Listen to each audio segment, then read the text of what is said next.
Oh, hello. Welcome to Gourmet, the channel where I cook my way through all the cookbooks I own and never used.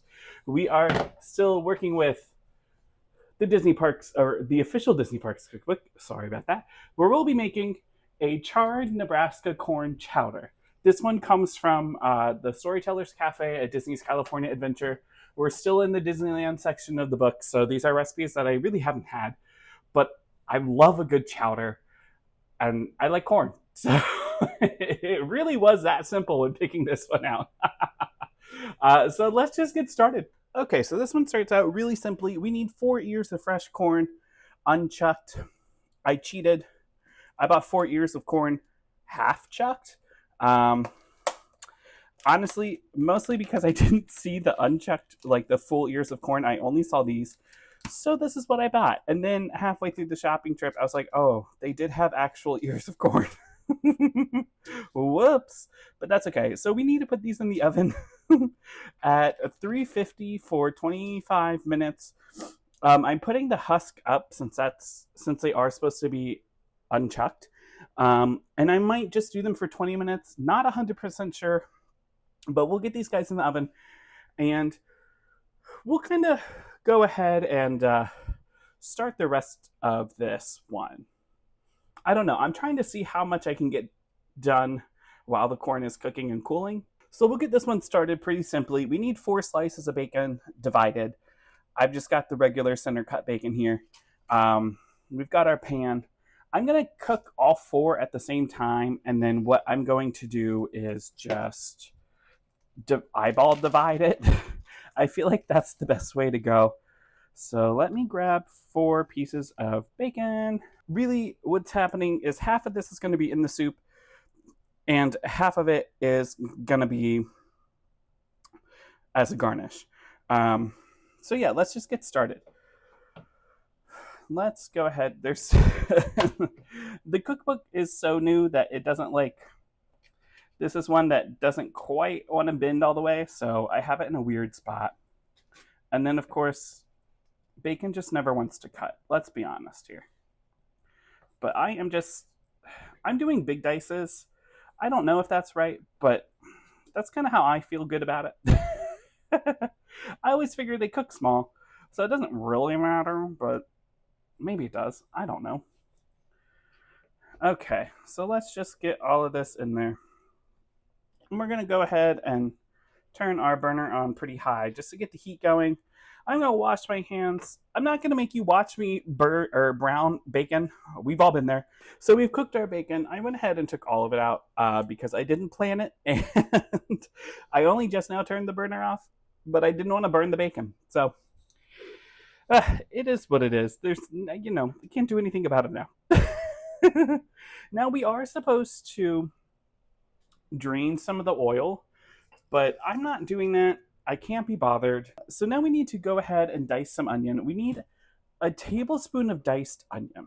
So here's my onion. I think I'm just gonna, since I don't need the whole onion, I think I'm just gonna go ahead and just do this. I'm gonna end up dicing more than a tablespoon and using that, but I don't know. Is it, who's really, like, I wanna know who's actually measuring out a tablespoon of onion. It's certainly not me. We all know I don't measure tablespoons. Okay, thank God. Now we can get this guy. So I am gonna dice him like this. I think this is the easiest way to go about it. But let's get all of these guys in there. Oil's still hot. We still have time on our corn, so I'm really gonna stop after this step and just kind of let the corn cool, get it out. Well, I got to get it out of the oven at first and then let it cool. And since we are doing all of that, I figured I would actually chop some garlic, which is, I know, shocking. But I have some garlic here. So I am going to go ahead, get that open. We need a teaspoon of garlic. I'm not listening to that. We're doing 2 cloves. Let me go ahead.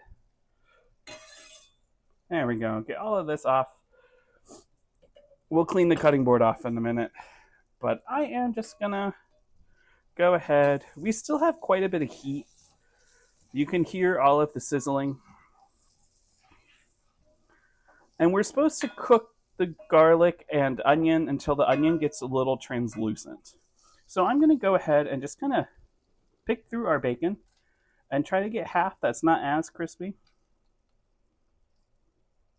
I feel like that's half. And here we go. This smells great. If this was all it was and they were like, add heavy cream, have a good day, you'd be like, perfect. I don't need anything more than this. Okay, so we've got our onions cooked. The heat has been off because, well, we were waiting for the corn to cool. We got our corn out of the oven. This is what it looks like. I don't think it's charred, but hey, it's fine. I'm going to go ahead and here's all this. I guess I'll just dehusk them from here. What's it called when you do this part? Unshucked. There we go. I'm shucking a corn. There we go. You can tell I never do this. I don't typically buy fresh corn. I'm a frozen corn kind of guy. Not that I have it. I mean, fresh corn's obviously superior, but I hate this little part. This is the most annoying part. Okay, I think that looks good. So, really what I'm going to do, and some people will put the corn in like a bowl, but I'm just going to take my knife and maybe try it in a slightly different spot. There we go. This is why people put it in a bowl. It goes all over the place. But we're just going to cut the corn off the cob like that. We'll take whatever's here. This is going to be a process, so I figured I'd do one piece of corn and then there's no way you need to watch the rest because half of it's going to be me doing this, just picking up little pieces of corn kernel. And maybe I'll break and get a bowl out, but I don't really want to get another dish dirty. So we'll see how long I can handle this before I get annoyed. But I'm going to just, slowly all the corn is going to end up in our bowl. So I'll see. Oh, half of it's on the floor. That was not a smart move. I'll see you when this mess is over. This is going to be, this is not going well. Okay, thank God that's finished. I'm going to go ahead. I'm going to turn the pan on low again, just to kind of get things going. If you see any corn silk in here, I'm just going to tell you right now, no, you don't. That was awful. I don't really get why it couldn't have been just like frozen corn. And maybe you know what I think it is? I think if the corn had roasted a little more in the oven, I'd be okay with it. But it really didn't. So, like, I don't know. I just feel like you could get the exact same thing with frozen corn. Now, if it's corn season and you've got, like, really good fresh corn at the store, yeah, by all means, go ahead. But I didn't see any. So, you know, we move on. So now we need to go ahead and peel and chop up a potato. It's supposed to be a Yukon Gold potato. This is not. This is a russet potato. I just didn't see any singular Yukon Gold potatoes at the store. All of them were in packs, and I really just wanted one potato. That's all I need for this recipe. Let's get this chopping. I found another piece of corn silk. It's gonna be all over the kitchen. Oh no. I'm just gonna cut off the ends and let me just double check. It just needs to be diced. So that's easy enough. I guess I get to decide how big of a potato chunk I want. I think we'll do a decent size. I always like chunkier like stews and soups, and I think I want these to be a little bit thicker just so that they have some texture, like chunk and heft to them in this chowder. So here we go. We've got our chicken stock here. We need to add in 4 cups, which is luckily 1 box of chicken stock. And we need to bring it to a simmer. So I'm just going to go ahead. Oh, that did not open very well. Let me get a knife. I can't say I've ever had that happen. The seal just did not break. Here, let's try this. There we go. That's better. Okay, there's all of our chicken broth. We're going to go ahead, give this a stir, and we're going to slowly bring this to a simmer. So in this pan, we're going to kind of be making a roux for the chowder. Words have gotten so hard. I haven't even done anything. I just sat down and I'm like, I'm finished. But I need to get out 6 tablespoons of butter and 6 tablespoons of flour. So I'm going to use this Kirkland grass-fed butter. It's that like European style. I'm just going to go ahead and cut out 6 tablespoons. Okay, and let's get our butter in there. Maybe. There we go. I'm going to go ahead and turn on this burner. I got to find it first. I never really use this burner in videos very often, so it's a little different. I'm going to grab some flour. We've got our flour. I'm going to get a tablespoon. I'm cheating, and I'm using this kind of a tablespoon, but it'll be fine. And I'm going to let the butter melt all the way. Okay, so our butter is close to melted. It's definitely getting there. A little more stirring and we'll be fine. Our corn chowder is starting to threaten to simmer. And so I'm just going to give it a little stir. I turned it down just slightly. I think our butter's melted enough for me. I'm going to take this, and we need 6 tablespoons of flour into our butter. I'm just using regular, like all-purpose. Okay, those were all over the place, but that should be about 6 tablespoons of flour. Just going to close that up. And then really what we're doing is we're just making a roux. So I'm going to stir this until it comes together. And then we cook it for 3 to 4 minutes. And I'm just whisking this all the way. I feel like we've made roux at least once on this channel. Maybe not. But you're just cooking it, and you cook it to different colors depending on what you're making. And since this is like a really light soup, like it's a corn chowder, so it's not supposed to be like a dark soup. It kind of leans white. We don't want to cook this until it's brown. This roux is a little more yellow because of the butter we used. Sometimes if you use like an American style butter with a bleached flour, it's going to be pretty white. But this one's starting off pretty yellow. But I think that's fine because we're making corn chowder. And it might be like insane, but in my mind, I'm like, the more yellow, the better. And we're cooking this until the mixture starts to loosen, which you can kind of see it's doing a little bit. Although I will say, I don't think I've ever made roux with that butter. Now that I think about it, I'm not so sure I have. So we're really just feeling this one out. But we're definitely gaining on probably close to 3 minutes of cooking. If not a little more. Our soup is simmering, which is what we want. Okay, I'm going to turn off the burner because we need to let this cool all the way. And I'm going to turn down the soup since it's more of a boil at this point. But I'm going to keep stirring and whisking the flour and everything just so it doesn't burn. But the book says specifically to let this cool, which I don't think I would have done if I was making this on my own. I think I would have just let it go into the soup hot. But maybe, I don't know, maybe it's better to do it cool?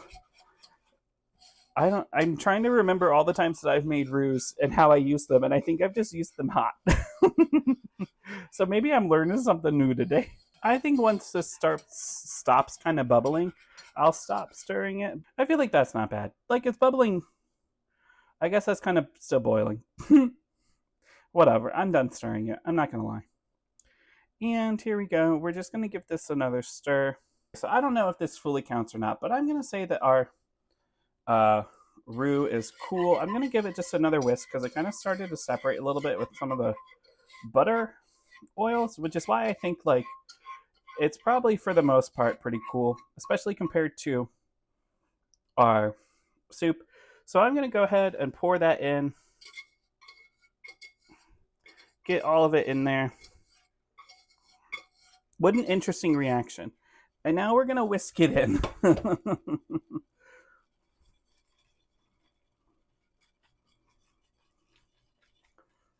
And you can tell that our soup is immediately thick. Well, I don't know if you can, but I can feel it. Our soup is immediately thicker.